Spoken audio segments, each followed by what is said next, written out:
Bueno, muchas gracias por participar en este caso clínico número 17, en el cual presentamos la historia de una persona de 54 años que tiene pérdida de visión de 3 meses, que inicia en el ojo izquierdo y posteriormente se extiende a los dos ojos, con cefalea, vómito, tinnitus y olor ocular, en quien en el examen neurológico no encontraron criterios de focalización y tenía una pérdida significativa de la agudeza visual con mayor compromiso del ojo derecho y una observación que mostraba cambios significativos a nivel del fondo de ojo con anillo neural y bordes anormales, con edema papila, los bordes totalmente borrados y hemorragias alrededor del nervio óptico, con hallazgos de resonancia descritos por una segunda observación, una primera observación que la informaron como dentro de límites normales en todas sus secuencias, pero una valoración de neurooftalmología que refería engrosamiento del globo ocular y en el polo posterior, envainamiento y engrosamiento del nervio óptico con cigüeña turca vacía. Los estudios diagnósticos mostraban cambios inflamatorios de tipo linfocitario en el líquido cefalorraquídeo sin hallazgos de microorganismos observados en la primera valoración y en quien una PCR múltiple para sistema nervioso central evidenció la presencia de herpes virus humano tipo 6. Entonces, el objetivo del diagnóstico definitivo de este paciente fue una neuritis óptica hemorrágica por herpes virus humano tipo 6, un adenocarcinoma gástrico pobremente diferenciado con células en anillo de sello y un síncope neurocardiogénico tipo 3 por efecto vasodepresor. Eso fue el diagnóstico con que salió este paciente. Y los objetivos de esta presentación que voy a trabajar con ustedes es revisar los aspectos básicos y generales de la infección por el herpes virus tipo 6, el cual solemos menospreciar y tener con poco entendimiento y poco conocimiento, adicionalmente que es un virus recientemente identificado, a pesar que lleva ya más de 40 años de su reconocimiento, pero en quien su representación en la enfermedad es bastante controvertida. Vamos a hablar del virus y su integración, la respuesta inmunológica frente a este virus, el estado de latencia, los síndromes clínicos asociados, el compromiso del sistema nervioso central, el compromiso oftálmico, las pruebas diagnósticas y el tratamiento en una carrera contra el tiempo en 30 minutos. Entonces, lo primero que debemos saber es que el herpes virus humano tipo 6 fue identificado en 1981. Pertenece a la familia Herpeviridae, subfamilia beta herpes virus del género Rociovirus, y tiene dos especies. Primero fueron identificadas como variantes, pero después se reconocieron que eran diferentes y tienen homología del 90% por diferencia entre sí el 10% y el 30% con el herpes virus tipo 7. Y se reconocen especies 6A y 6B. Entonces, cuando vamos en la línea de los herpes virus humanos, vemos que nos vamos por la línea de los beta herpes virus, rociolovirus y los virus herpes humanos que son 6A y 6B. Les contaba que, yo le he dado mal la fecha, la identificación fue en 1986 por los cambios citopáticos que se evidenciaron en células mononucleares de un paciente con trastorno linfoproliferativo e infección VIH. Primeramente, la primera identificación lo refirieron como un virus linfotrópico humano, pero rápidamente fueron capaces de identificarlo en la microscopía electrónica y lo reconocieron como un virus de la familia de los herpes virus y encontraron después que eran dos especies. Primero lo reconocieron como variantes, pero después fueron identificados como especies totalmente diferentes. Es un virus envuelto, o sea, tiene una envoltura y se reconoce con una cápside icosaédrica, y icosaédrica es que tiene 20 lados, ¿cierto? En un volumen tridimensional con una doble cadena de AN lineal, que está aquí con AN de doble lineal, que expresa dos regiones, una región única y unas regiones de repetición. O sea, regiones de repetición y regiones únicas. Y la región única es muy importante porque tiene entre 143 y 145 kilobases. O sea, es corta y tiene múltiples secuencias o genomas relevantes para su replicación y su patogenicidad, y especialmente para saltarse el sistema inmunológico dependiente del receptor de células T de la superficie. Hay otra zona que es extremadamente variable, que son las zonas de las puntas, que son las zonas de repetición, y tienen que ver con la replicación, la integración al genoma y su latencia. Entonces, el herpes virus 6 es un virus que se une al complejo celular por diferentes glicoproteínas. Es un complejo glicoproteico liviano y pesado con diferentes moléculas y tiene preferencia por los CD46. Eso lo expresa en células. La CD46 se expresa en casi todas las células de la economía, entonces puede afectar cualquier célula, ¿sí? Aunque en principio se reconoció en monocitos, también afecta a los linfocitos TCD4 y se puede unir a la unión CD4 y afecta un grupo de células del sistema humano. Al unirse a la CD46, él pierde la envoltura, hace una fusión con la membrana celular dependiente de estas glicoproteínas VIH, y al fusionarse y descargar, aquí miren queda la envoltura y esto es lo que marca el reconocimiento inmunológico, el core es transportado a la membrana nuclear por el sistema de microtúbulos. Esta cadena de microtúbulos lo lleva y lo desemboca en el núcleo.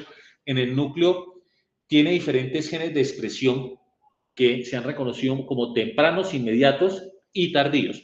Estos inmediatos empiezan la replicación de una vez, no empieza la síntesis proteica, sino que empiezan y ordenan replicación progresiva de partículas virales, que es lo que está tratando de decirnos en este proceso, y esta replicación progresiva después es llevada a lectura para síntesis proteica, y esa síntesis proteica en el núcleo va a formar la integración y la encapsulación del genoma viral. Pero por otro lado, este componente de proteínas inmediata y temprana van a favorecer la integración al genoma del individuo, y esa integración es de por vida. Y es algo muy interesante. Como coge los CD46, se puede integrar en células germinales. Y se cree que el 1% de los seres humanos nacen con el herpes virus tipo 6 infectándolos. O sea, ya infectados dentro de sus células germinales.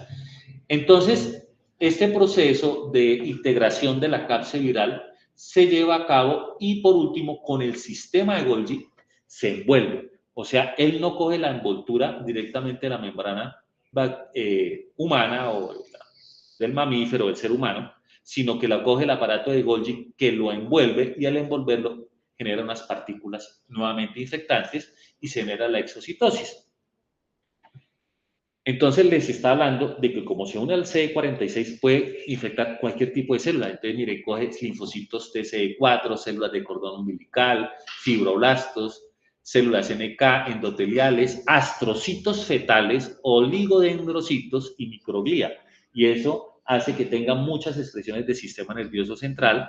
También puede afectar el hepatocito y el endotelio, generando lesiones como mononuclear fagocítico o como hemofagocítico, progenitores de la médula ósea y células germinales. Y aquí entonces estamos hablando cómo la integración al genoma hace que pueda afectar cualquier célula diploide, pero también puede incorporarse dentro de células, está hablando de células haploides dentro de del ovario o de los testículos, generando integración en el cromosoma 1, 17, 22, y aquí queda de una vez virus integrado cromosómicamente. Entonces ya se ha podido identificar por secuenciación genómica madres que transmiten a sus hijos la infección, y sus hijos siendo adultos manifiestan enfermedad asociada a este herpes virus tipo 6. Y aquí lo que llama la atención es cómo en microscopía electrónica y por inmunofluorescencia se puede detectar proteínas, glicoproteínas de el herpes virus tipo 6 en oligodendrocitos y en neuronas.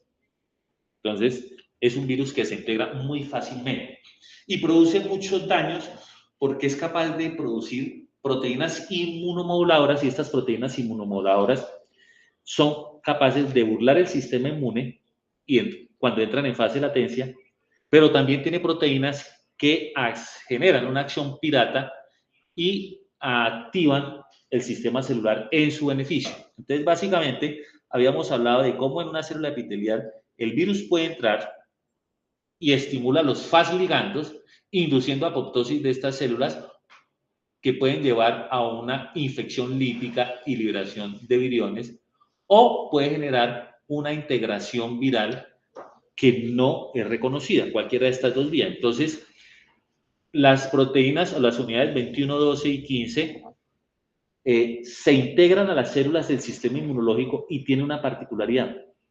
Además de hacer que se integren, pueden aumentar la patogenicidad, la expresión virulenta de otros microorganismos virales, especialmente de otros herpes virus como citomegalovirus y Epstein-Barr virus, pero también del virus VIH, y se ha asociado, y por eso se expresa mucho, que herpes virus tipo 6 puede ser causante de múltiples de las manifestaciones de enfermedad de los pacientes portadores de VIH. De hecho, fue reconocido principalmente en pacientes VIH como reactivación.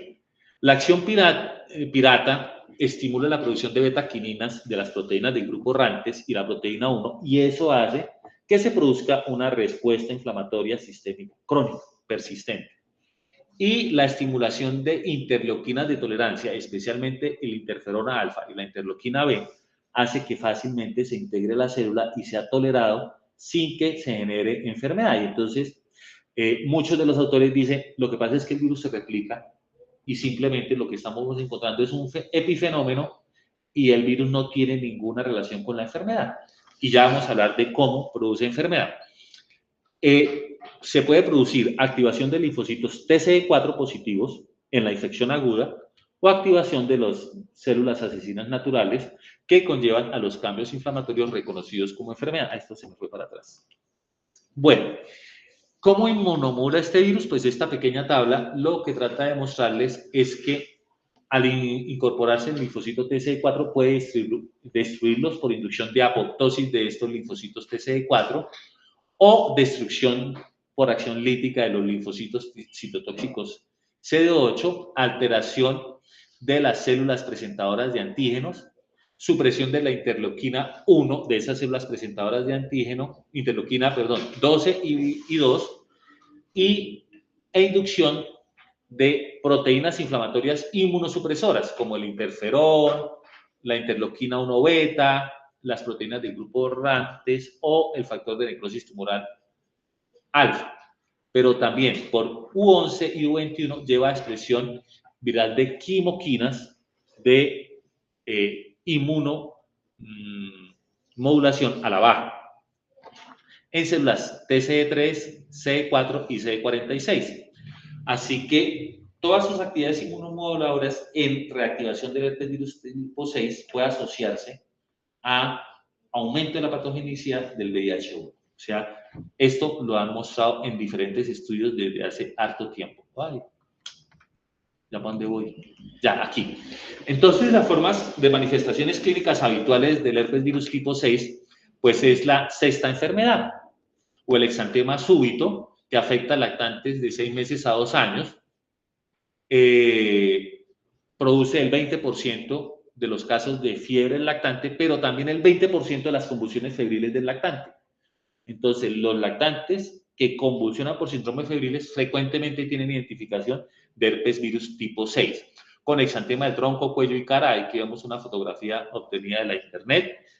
Y las convulsiones febriles. En algunos casos, estos lactantes, cuando tienen infestación masiva de este virus, tienen hepatitis fulminante o pueden desarrollar síndrome hemofagocítico. Entonces, más adelante vamos a hablar de esas manifestaciones clínicas del sistema nervioso central. Lo más interesante es que el herpes virus tipo 6 que afecta a los niños es el B, y se ha reconocido en los niños con muy poca frecuencia el herpes virus 6A.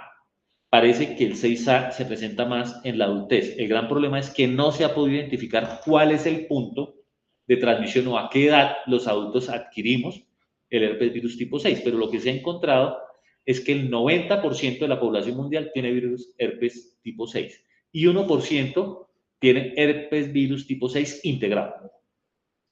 Entonces, es muy interesante. Se puede producir reinfecciones por diferentes tipos de herpes virus tipo 6 y se considera que la principal mecanismo de transmisión es la saliva, pero como ya les había dicho, se puede transmitir por vía vertical al producto de la gestación y por transmisión parenteral y por trasplante de órgano sólido, y se ha encontrado individuos que adquieren la reinfección por el órgano trasplantado.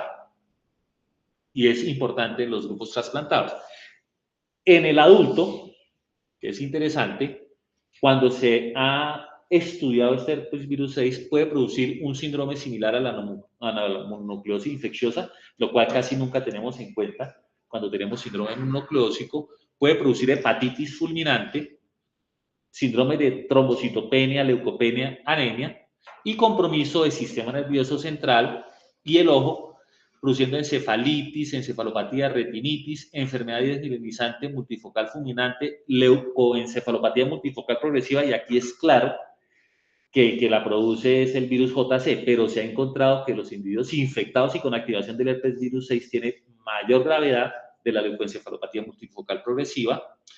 Se ha asociado a la esclerosis múltiple y a la epilepsia persistente. En pacientes inmunocomprometidos pueden tener activación de este virus tipo 6 entre el 28% y el 75% de los casos de trasplante, que puede de trasplante de órgano sólido como riñón hasta trasplante de progenitores de células hematopoyéticas.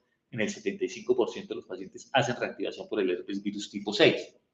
Habitualmente se presenta 2 a 4 semanas después del trasplante y se manifiestan con formas graves de disfunción orgánica como encefalitis, neumonitis, colitis, fiebre, exantema, rechazo del trasplante, microangiopatía trombótica y algo que es muy interesante por su alteración del sistema inmune, aumento de las reacciones de hipersensibilidad a los medicamentos.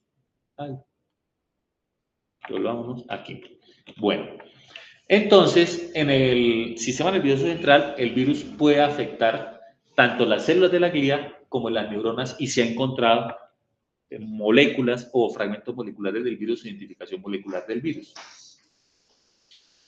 Y se viene la pregunta, para un virus que está integrado al genoma desde el nacimiento, un virus que es ubicuo y que afecta al 90% de los individuos que lo tienen, ¿cómo establecemos que está produciendo enfermedad? Y entonces múltiples autores se han cuestionado y han dicho, para demostrar la patogenicidad necesitamos ir a los postulados de Koch, y encontraron que no es claro mostrar los postulados de Koch. Los 3 postulados de Koch, antes decíamos que eran 4, bueno, los 4 originales, pero también se fueron a los criterios de Bradford-Hill. Dijeron, bueno, veamos cuáles son los criterios de causalidad que podríamos asociar o que necesitamos para que el virus tipo 6 esté produciendo enfermedad.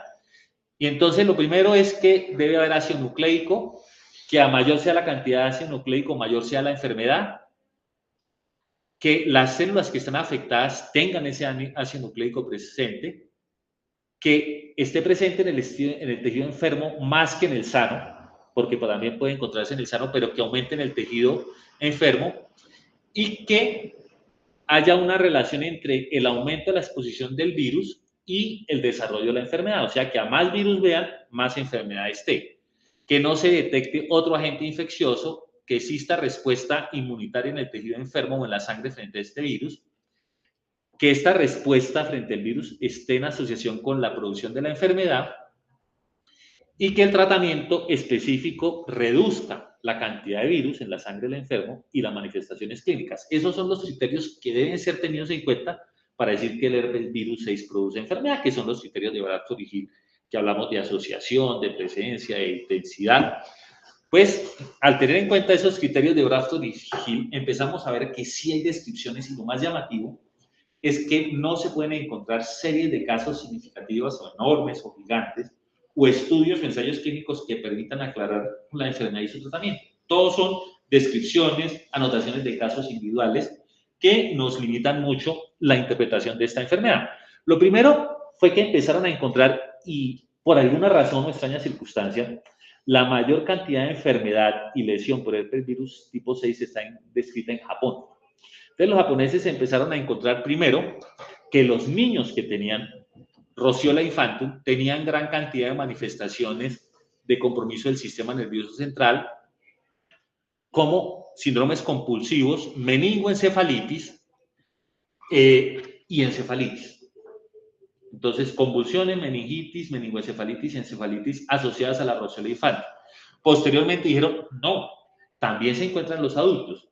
Y parece que en los adultos hay evidencia de respuesta inmune asociada con depresión de los linfocitos TCD4 por apoptosis, regulación a la baja de los linfocitos TCD3, disminución de linfocitos de proliferación y disminución de intermediarios reactivos que conllevan a cambios neuroinflamatorios crónicos, hiperexcitabilidad de las neuronas que conducen a un aumento del riesgo de convulsiones, persistencia de estas convulsiones que aumenta el daño cerebral. Entonces, en esta relación dieron las convulsiones febriles no solo son dadas porque el niño tiene fiebre, están dadas porque el niño tiene fiebre y meningitis y encefalitis asociadas al herpes virus tipo 6. Posteriormente dijeron, adicionalmente a esto, también hay demostración de daño neuronal y hay enfermedad desmielinizante secundaria a la presencia de este virus tipo 6 y pueden generarse por cambios neuroinflamatorios crónicos que generan inflamación persistente y transactivación de otros virus por desmielinización celular directamente inducida por las células activadas o por incapacidad de las células neuronales para recomponerse y remielinizar al sistema nervioso central. Entonces hay enfermedad desmielinizante asociada al herpes virus tipo 6. Y la inflamación también se empezó a describir y este artículo de 2005 de Clinical Infectious Disease es citado por todos los que hablan de infección del sistema nervioso central en el adulto. Y dice, véase el estudio de Tobias Birnbaum y es la descripción inicial de una meningoencefalitis en una mujer inmunocompetente de 21 años de edad con una clínica de 2 semanas de evolución que solo respondió, que demostraron su genoma por una prueba de PCR convencional y solo respondió al uso de ganciclovir. Ahí esto se me está volviendo siempre. Bueno, y entonces se fueron a ver otros efectos de enfermedad y esta es una niña de 9 años con desmielinización que se recupera, entonces efecto de desmielinización posinfecciosa, también asociada a la producción de anticuerpos contra los oligodendrocitos. Entonces, también se produjo enfermedad inflamatoria desmielinizante, encefalomielitis severa en pacientes, y esto le contaba de un muchacho de 21 años de edad que tuvo un síndrome de alteración del comportamiento, cefalea, deterioro del estado de conciencia, que llevó durante 15 días, hicieron los estudios, encontraron el herpes virus tipo 6 integrado, hicieron análisis de la mamá y de la hermana y encontraron que tenía el mismo virus herpes 6 y este tuvo una encefalomielitis severa y era inmunocompetente. También, entonces, no solamente produce compromiso del sistema nervioso central, sino contarles aquí que hay uveitis bilateral aguda asociada con activación de este virus y esta uveitis produce en la cámara anterior del ojo, se puede ver el cambio inflamatorio, la pérdida de los cuerpos transparentes y la evidencia en la ecografía del engrosamiento anterior.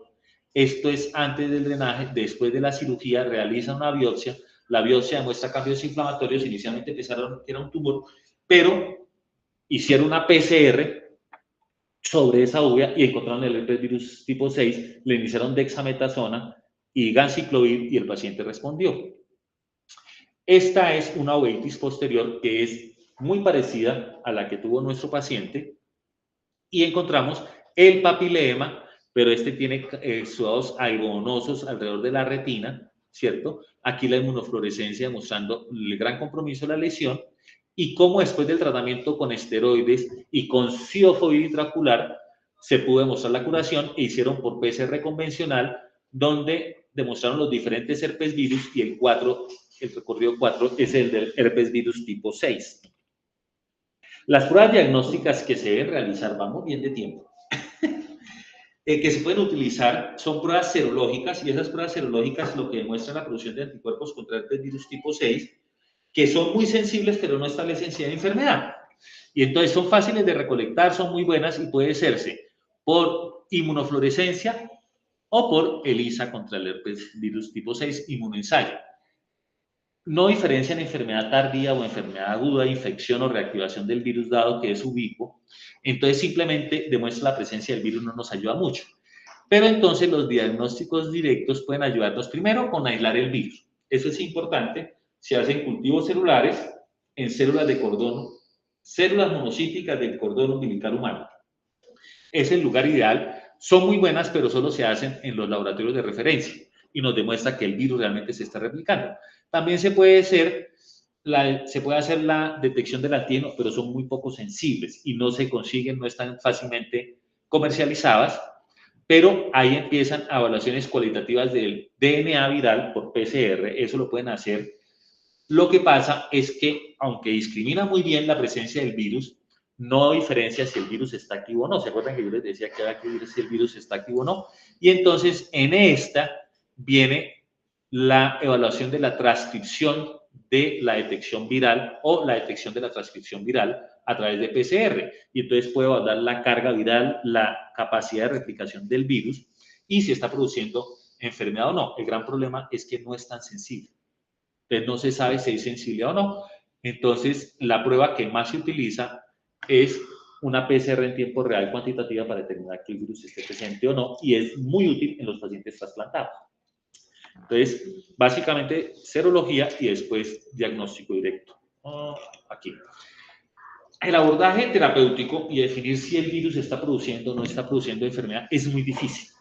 Entonces se requiere un complejo en el cual usted pueda diferenciar la seropositividad dependiente de la latencia que conlleve a una reactivación o que se produzca una reinfección exógena que demuestre la presencia de una infección activa. Esta infección activa no solamente viene de una reactivación, sino que puede ser una infección primaria en el paciente trasplantado particularmente.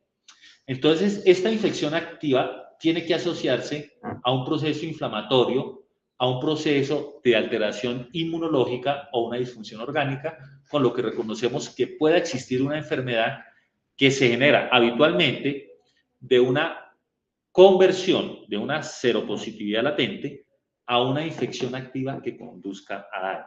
Porque también se puede producir infección activa que no produzca daño. Entonces, lo que estamos diciendo del herpes virus 6 es que no lo entendemos muy bien. Que él puede salir directamente a producir enfermedad o puede reactivarse, infectarse y producir enfermedad o simplemente estar presente y no producir una enfermedad. Entonces, es muy difícil entender el virus 6, pero lo más importante es volvernos a los postulados de Bradford y decir, lo tenemos en presencia de una enfermedad activa sin evidencia de otro microorganismo, entonces debemos considerarlo como agente infectante. Y ahí tendríamos que darle tratamiento. Y en ese tratamiento, pues, existen múltiples medicamentos, pero los tres más utilizados son ganciclovir, foscarnet y cidofovir. El ganciclovir requiere una trifosforilación para ser activo, el foscarnet no requiere ser fosforilado y el cidofovir requiere una doble activación. Otros medicamentos están en investigación, incluido el artesunato, y no han sido aprobados para el tratamiento del herpes virus tipo 6, pero en nuestro medio tenemos tanto ganciclovir como foscarnet endovenoso. El foscarnet endovenoso es recomendado para pacientes de trasplante. El ganciclovir puede ser utilizado en pacientes inmunocompetentes, pero en enfermedades graves a veces se requiere tratamiento dual, ¿sí? Cuando la meningoencefalitis o la actividad inflamatoria es severa. Y lo que se recomienda es tener un algoritmo diagnóstico y tratamiento en el que se propone sospechar la enfermedad, en el cual hay ciertos criterios como la edad, el estado de inmunodeficiencia y la intensidad de los síntomas clínicos, evaluar que el virus esté activo, que el herpes virus tipo 6 esté en los órganos, que pueda excluir otros agentes infecciosos e iniciar terapia. Esta terapia debe ser monitorizada y no se sabe cuánto tiempo se da. El tiempo mínimo que se estableció en algunos artículos es 15 días, pero se puede ir hasta 6 semanas. Y lo que es peor, en pacientes inmunosuprimidos y trasplantados después de tratamiento, se requiere terapia de supresión prolongada, especialmente con compromiso del sistema nervioso central y la UVA, y no se sabe cuánto tiempo se va a dar en este paciente trasplantado. Y por supuesto, si el paciente reactiva, puede generarse resistencia por mutaciones de los sitios blancos a nivel de V unidad 95, 69-89. Muchas gracias.